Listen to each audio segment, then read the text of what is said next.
welcome back to the vlog channel.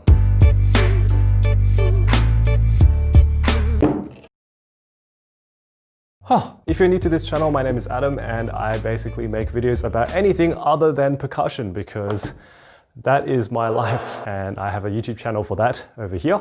But this YouTube channel is all about all other things. I decided to bring my watch box in to the studio today, as well as my watch roll, which is full of watch straps. And I'm going to talk about watches. This is a super casual video, isn't it? You can see everything behind me. Just ignore that. So if you want to skip to certain parts of this video, I have all the timestamps in the description below. But yes, I really like watches. I've been collecting watches since I wasn't that young. Maybe the last 5 or 6 years I've spent actually looking at watches and being interested in the whole art of horology, although I don't call myself a horologist or anything like that. My watch collection is not fancy in the scheme of watches. My most expensive watch is $600 and the cheapest is $20. It's a little bit of a reflection of my character as a whole because I prefer things that are value for money based. You know, like I drive a Kia, I could have bought a Golf GTI, but that would have been too expensive. Watches don't really have product life cycles like all other consumable things like electronics. You know, like my phones and my cameras have changed so many times in the last few years, but these watches are still relevant today, still available today. You can buy almost all of these brand new today. And even though my most expensive watch is a mid-tier Seiko, I still like looking at expensive watches. Just looking, I'm not gonna buy any, I have better things to spend money on. So it's just a really interesting hobby for me that is not music related or video making related. And I think it's really enjoyable. It's also one of the few things that you can take with you anywhere you go around the world. Like when I was traveling a lot in the last 3 years, I always brought a watch with me, and that was just one of the most satisfying feelings. Like even if I felt really lost in some random country, I look down at my wrist and there's something familiar there. Anyway, before I get too deep into this topic, I'm going to get into my watch collection and my strap collection. So firstly, quick summary of the collection. There are 5 watches in total. 2 of them are quartz and 3 of them are automatics. And they've been arranged in order of chronology as well as price. So this is the cheapest and this is the most expensive. Before I get into the watches though, the box itself is actually not a very good box. I got this watch box a long time ago. It's quite flimsy and it doesn't even have any hinges. It uses this ribbon to open. Normally this watch box stays at home, but I'll probably update this box at some point just because it looks really ugly and there's a lot of space here as well, like the watches don't really sit straight. Anyway, quick summary of the watches and when I got them. So this is the Montine. It's a quartz watch and it was 20 bucks. And yes, it's the least interesting of all of them, but this one is more of a sentimental value watch. This is a 38mm Timex Weekender. I actually had this on my vlog channel a few years ago. I got this in 2015, I think. We have the Seiko Sea Urchin SNZF17K. Not J, K. And this is my first automatic watch that I got in 2016. So this is my oldest automatic. This was $200 when I first bought it in 2016. And since then it's gone up to about $300 because this is now discontinued. They have a whole new line of Seiko 5 stuff. I'll talk about that later. This is the Orient Bambino V3. It is a 40.5mm watch. It's also automatic. It's a dress watch. And I got it in 2019 as a watch to match with my girlfriend. I'll talk more about that one later on. And then this one, which I got in May 2020. So it's the newest one. It's the one that I'm most proud of. It's the Seiko SARB033. Very sought after watch, also automatic, JDM, made in Japan. And I bought it on sale on Amazon for $600. It was really, really hard to get because now they're about $900 to $1,000. So, ooh, appreciation. And yes, there is a blank slot in my box. I'm hoping that maybe in the next, 3 to 5 years, I can fill this with some sort of grail piece. Yes, now I'm going to get into the detailed summary of each watch. So this is the Montine, which is admittedly not a very interesting watch. It's basically just like any other no-name quartz watch. But like I said, it has sentimental value because my mum actually bought this for me when I was very young. I think I was maybe 12 years old at the time. And we were on a plane, on a Qantas plane, and they had these on sale in the in-flight gift magazine for, I think, 20 bucks or 30 bucks.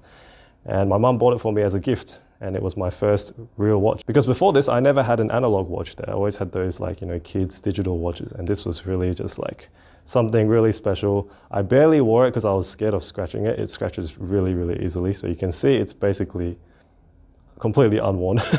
But yeah, it's a really simple design, quartz movement. It says Japan movement at the bottom. I assume that means Miyota quartz, I'm guessing. The crystal isn't anything special. I think it's just normal glass, but it does the job for what it is. Again, this is not an expensive watch. You'd probably see similar sort of finishing on MVMT watches. You can see the case finishing is so-so at best. Surprisingly, the strap is actually genuine leather. I didn't believe it at first, but it is. It's not a very nice leather. It's definitely plastic coated. You can see at the back we have this very generic caseback stamp that says stainless steel caseback, water resistant. No, at least there's something written here. I don't know if you can hear that squeak. Hear that? That's the squeak of the strap. Yeah, nothing really too special about this watch, but again, I keep it for sentimental value, and it's a good example of what you're getting when you buy more expensive watches, because you can see on this one, the finishing on the markers and the hands is pretty cheap. That's not to say that cheap watches are bad. I think if you are paying the right price for a cheap watch, it's totally worth it. Like if you pay $5 for something that looks like an MVMT watch on AliExpress and you wear that, that's totally fine. But I think if you're going to wear an MVMT watch and pay $200 for it, that's kind of throwing your money away. I think one of the other reasons why I didn't wear this watch is because it's so big. I think that's like 42 millimeters or something. I'm not sure. I couldn't find any information about this watch. But yeah, you can see it's massive. And wearing big watches doesn't really suit me because I have a small wrist. I think my wrist is like 6 inches. But again, you know, sentimental value always trumps everything else. Like it doesn't matter how expensive the watch is if it means nothing to you. So always good to keep stuff like this. Okay, the next one is the Timex Weekender. Now I got this watch back when Daniel Wellington was like the trendy thing to buy. This is actually a really nice watch for the price still, because if you look at the finishing of this compared to the Montine, it's definitely much nicer. The case is a lot more interesting. You got a nice round shape that is, you know, beveled at the top. You got a crystal that is a little bit easier to keep clean, although I do have some scratches up here because I wore this watch a lot when I was in university. I used to change these NATO straps a lot too because the strap that comes with it, I don't particularly like that color. But this one, I think, suits it best. What do they call this? Regimental? All American or something? I think I said that this was American in my old video and someone said, no, that's France. Another thing I like about this watch, other than the fact that it's easy to read and the simple minimalism, is the fact that it has Indiglow, which is on all Timex watches, they have this thing where you push the crown, or if it's a digital watch, you push the button and it lights up the entire face. And it just looks really cool. It's like a greenish blue. Honestly, Timex has a lot of heritage and it's a very historical brand. I think it's like early 20th century, like 1900s.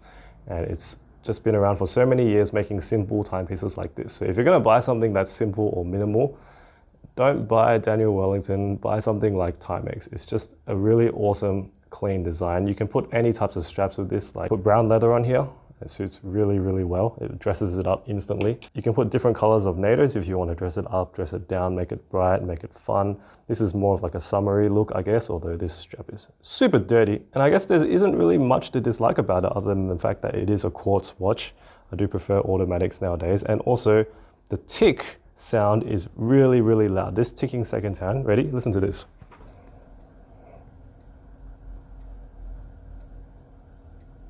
Like imagine just hearing that ticking sound all the time. I actually would just pull the crown out when I'm putting this watch in storage because it's so noisy. Some people actually like it. They think it's like some sort of vintage thing. And I also really like the size of the watch. It's a 38mm, which is perfect for my wrist because my wrist isn't that big.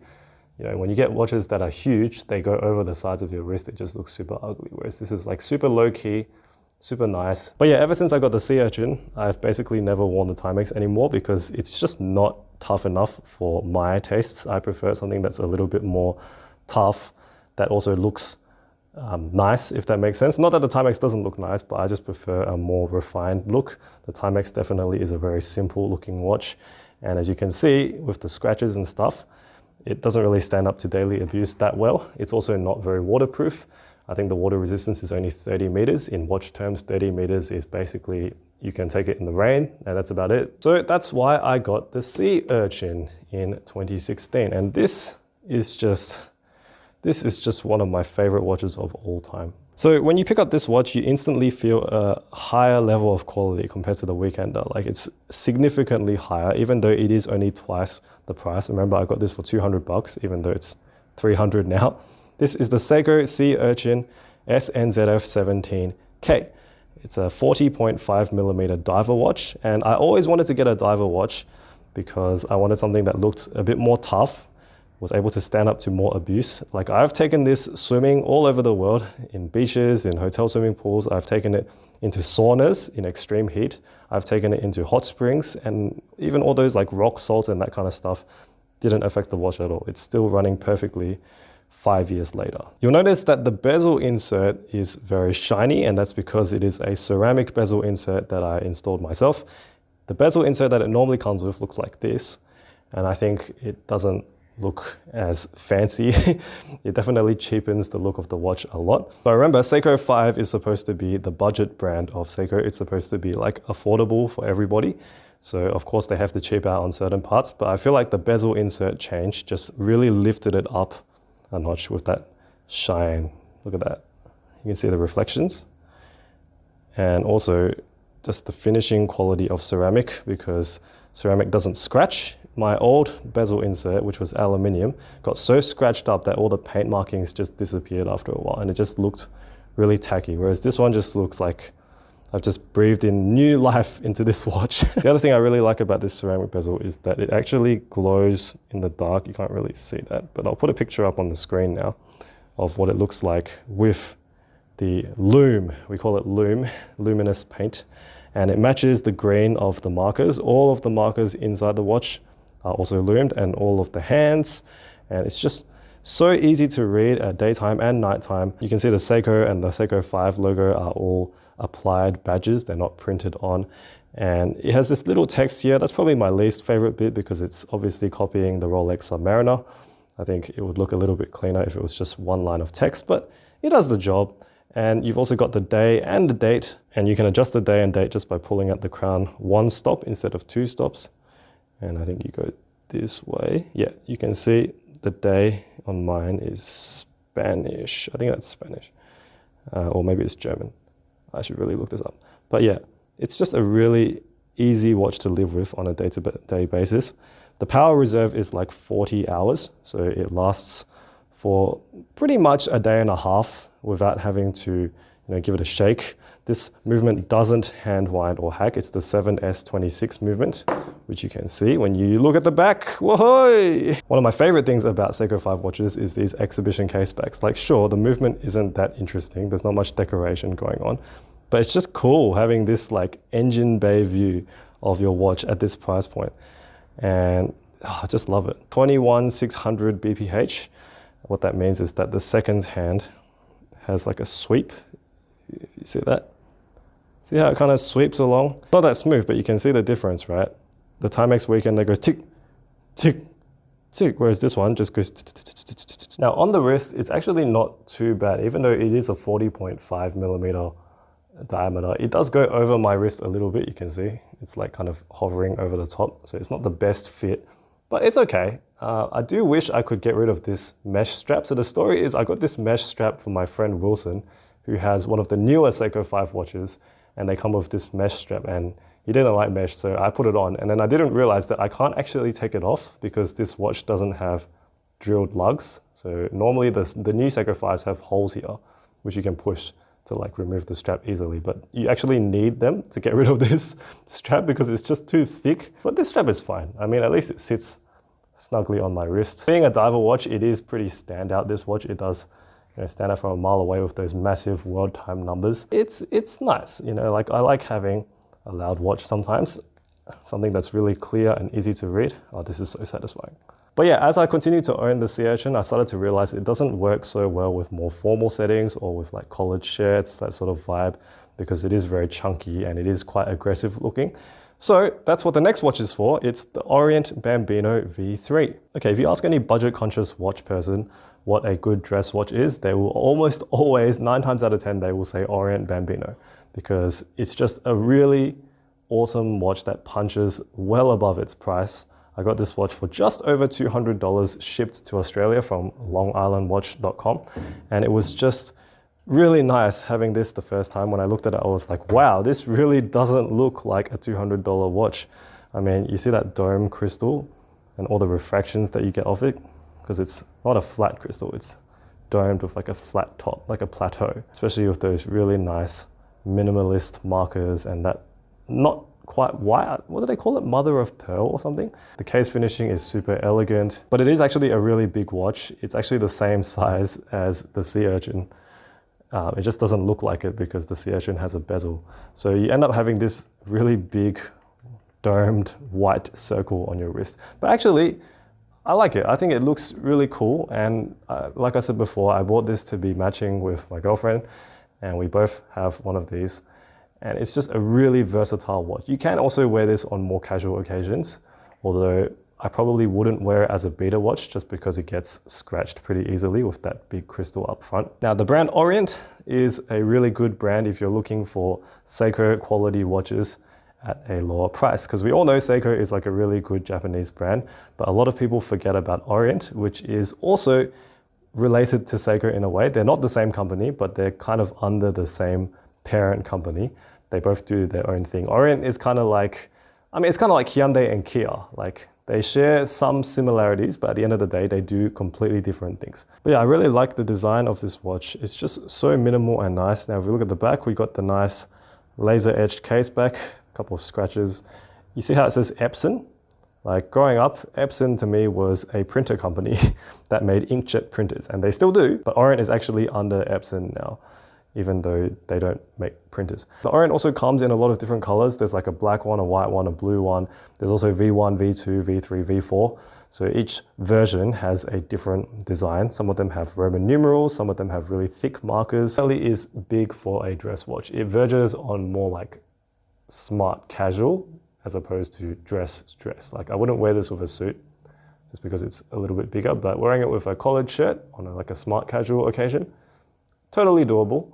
And wearing it for just casual stuff, like wearing what I'm wearing now, yeah, it could work. You also notice that because the watch is so simple, you can have so many different straps. This particular strap is actually from Japan. Therese and I bought it from Don Quixote, which is a superstore in Japan. And this is a 3M strap, I think. It is real leather. It is waterproof, but we wanted to get matching straps. So I have a brown one and she has a burgundy one. So really cool. But yeah, it's a really fun watch to own, but I would not use it as a daily watch simply because it is very prone to scratching. So enter the one next to the Bambino, which is the SARB, the lovely SARB033. Everybody in the watch community knows what this is. So this is the Seiko SARB033, and like any watch person will tell you, this is the most attractive all-round package that Seiko probably has ever made. It just has everything that you could ever want from a versatile daily watch. It can be dressed up, it can be dressed down. It has this elegance and this conservative nature that makes it so appealing. After owning this watch for a while, it's definitely not a watch that shouts out to people. It's a very low-key watch, but the quality, the finishing is just insanely nice. And yeah, there's just so much going on. So let's start from the front. Black, brown dial. It is actually brown. It doesn't look brown most of the time until you get light. And you can see that brown sunburst pattern coming out, which is why it works so well with brown straps. It has these beautiful Delphine hands with the nice pointy, it has these beautiful pointy Delphine hands that also have lume on them. It has this sewing needle seconds hand, which is just so unique. It's like it has all the dress features combined with a little bit of the sport features like the minute track and lume, and it just makes such an attractive watch. Like, the proportions are so perfect. The way it curves in and out, the way this step it's just, I mean, I'm running out of adjectives to describe this thing. And then you have a very simple date-only complication. If they had day-date, I think it would be too complicated, but it's just super simple. And then you've got the word automatic at the bottom in that nice script, and 23 jewels. Now, if you go from the side, you have the signed crown with the S, the Seiko S that looks like a snake. And it's a very nice big crown, very easy to adjust the time, very easy to hack and hand wind. Yes, it does hand wind. And this watch has a power reserve of 50 hours, like actually 50 hours. Like the other two, they have 40-hour power reserves, but they've never been able to last longer than a day for me. Whereas this one, I can not wear it at all for 2 full days and it will still be running.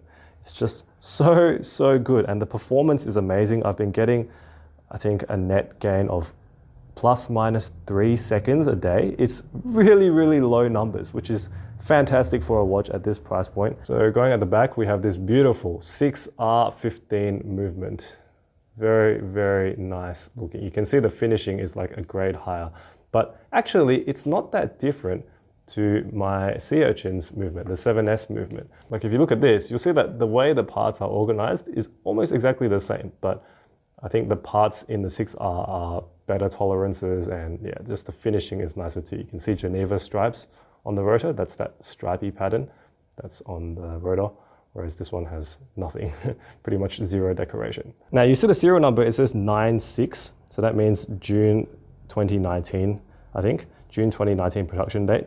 So this is the newest revision. I think it was the last batch that Seiko made before they completely ended the production of this watch. It was discontinued officially in late 2018. And since then, the price has fluctuated a lot because this movement, the 6R movement, is not normally available in watches at this price point. Nowadays, if you want a 6R movement in a brand new Seiko watch, you need to buy their more expensive watches like the SARKs and the Sumo.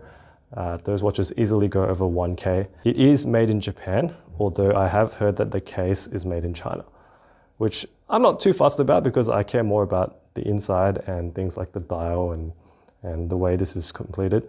So if it's cased in China, you know, so be it. But majority of the watch is made in Japan. DiaShock 23 joules. I think over here it says water resistance 10 bar, automatic. Yes, the back is just Hardlex crystal. It's not sapphire, but the front is sapphire. Not anti-reflective sapphire, you can see it's very reflective, but actually I don't mind it so much. You know, at first I was thinking of changing the crystal as soon as possible, but actually it looks nice how it's like super shiny. I don't know, personal preference, everyone's different. And yeah, on the wrist, this watch really hits different. You can see it's like a class above. The way it sits on my wrist is like perfect. You know, very little gap. The lugs don't go over the edge, they curve around my wrist. And it's like a super comfortable watch. I never feel like it's too tight. I never feel like it's pressing into me. It just works. You know, there's just nothing more I can say other than it just works.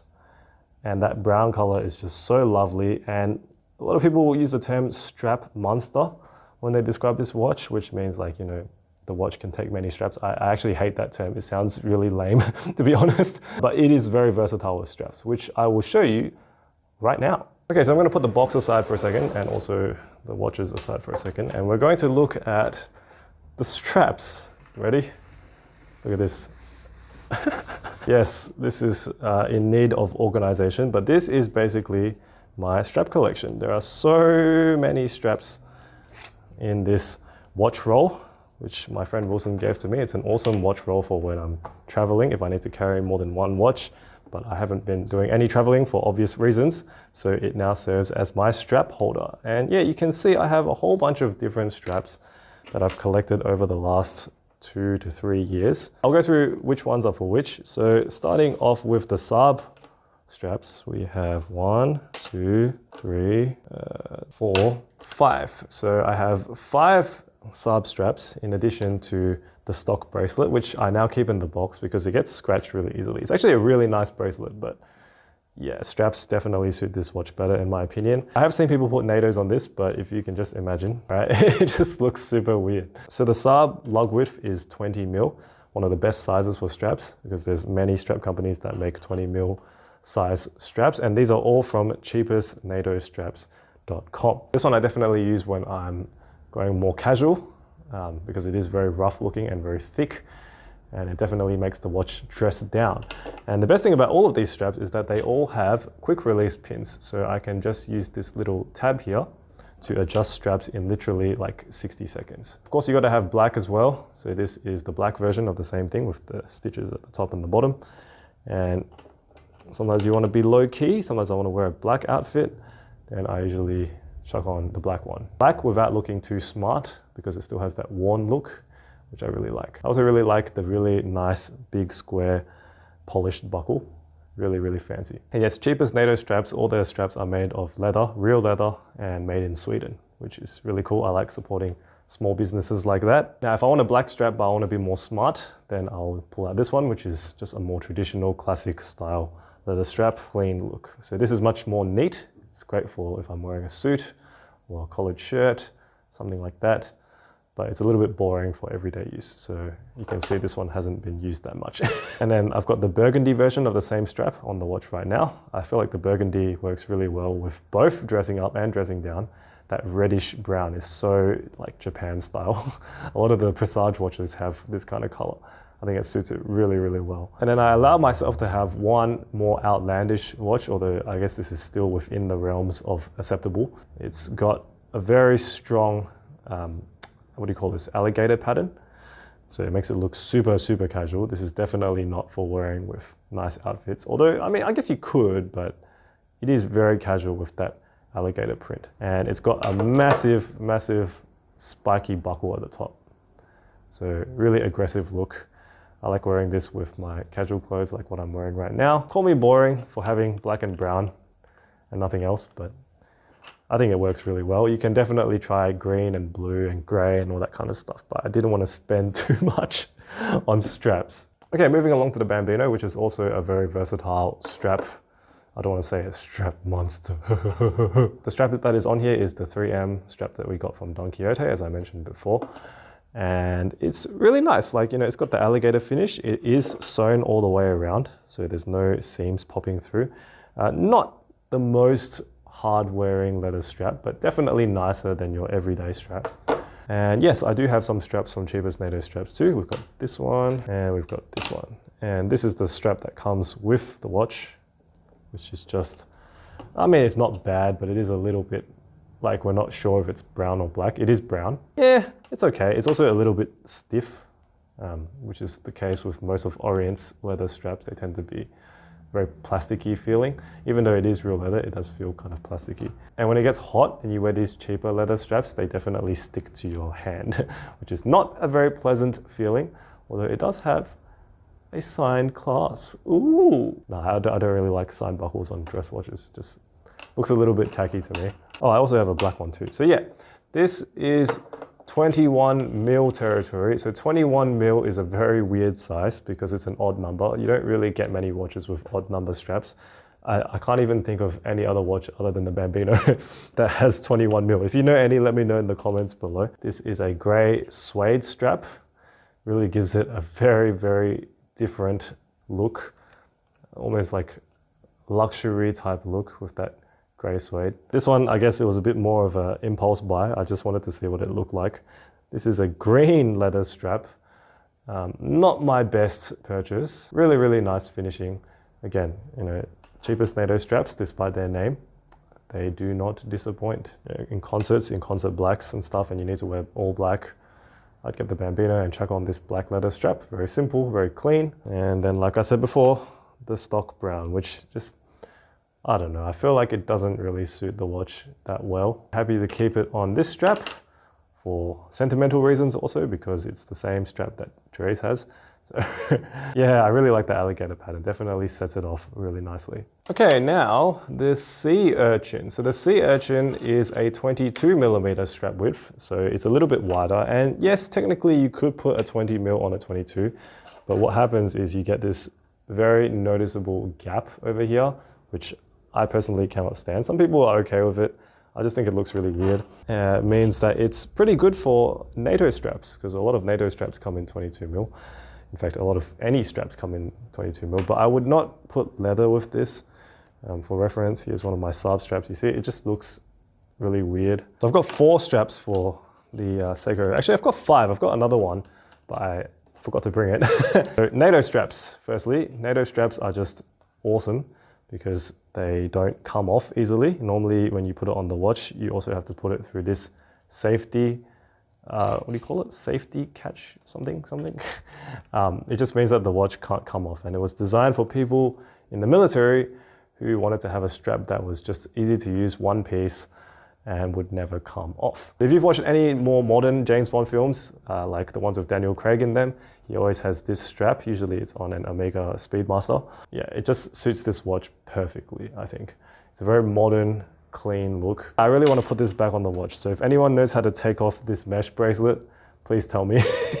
And then this is the classic James Bond NATO, and these are both premium NATO straps. They have a much more robust finish to them. They don't fray easily. For reference, I think this is one of their cheaper ones, one of the standard ones, and this one definitely feels a bit thinner.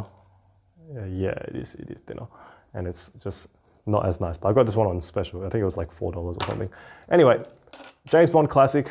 This one is really versatile with pretty much any black watches. There's no red on this watch, so maybe not as good, but I still just like that vintagey sort of look. It's really cool. This strap is a Perlon strap, and Perlon, I mean, I saw a picture of it on Reddit, a Sea Urchin with Perlon. I thought it would be a good idea. It's not really, just because Perlon feels really cheap. I mean, it did kind of look cool, like, I don't know, Korean style or something. And then this one, this pattern is called Marineri, I think. It's like a particular style of strap after the military. I mean, it's a NATO strap, but just this color. Yeah, it's got those like nautical vibes. Anyway, I originally bought this because I thought I was going to buy a blue diver watch, like the Paddy Turtle or something, but I ended up not buying a blue watch, so I don't really use this strap at all. The other two watches, I don't really have many straps for them. The Weekender, I did have a few of these cheapest NATO straps, but you can see these straps are super, super thin. This was back when cheapest NATO straps had just started, and their straps were not as good as they are now. So I don't use any of the ones that I got from those days anymore. But yeah, that's my strap collection if I lay all of them out. But yeah, that's my strap collection if I lay them all out. 1, 2, 3, 4, 5, 6, 7, 8, 9, 10, 11, 12. I guess if you count these three, then 13, 14, 15. So 15 straps. I'm not going to buy any more straps anymore. Definitely, if you're looking for a way to make your watches fresh again, it's always nice to change the strap. It becomes a completely different piece when you do that. Yeah, so yes, I hope you enjoyed today's video, which was about watches. I've never made a watch video before, but I can get very nerdy about watches. Next week's video is about my car, which I have done some extra things to it, some final touches. I think I will call this stage 1 of my car complete, but I can't wait to show you guys that. So until then, I'll see you guys next week on the vlog channel. Good night.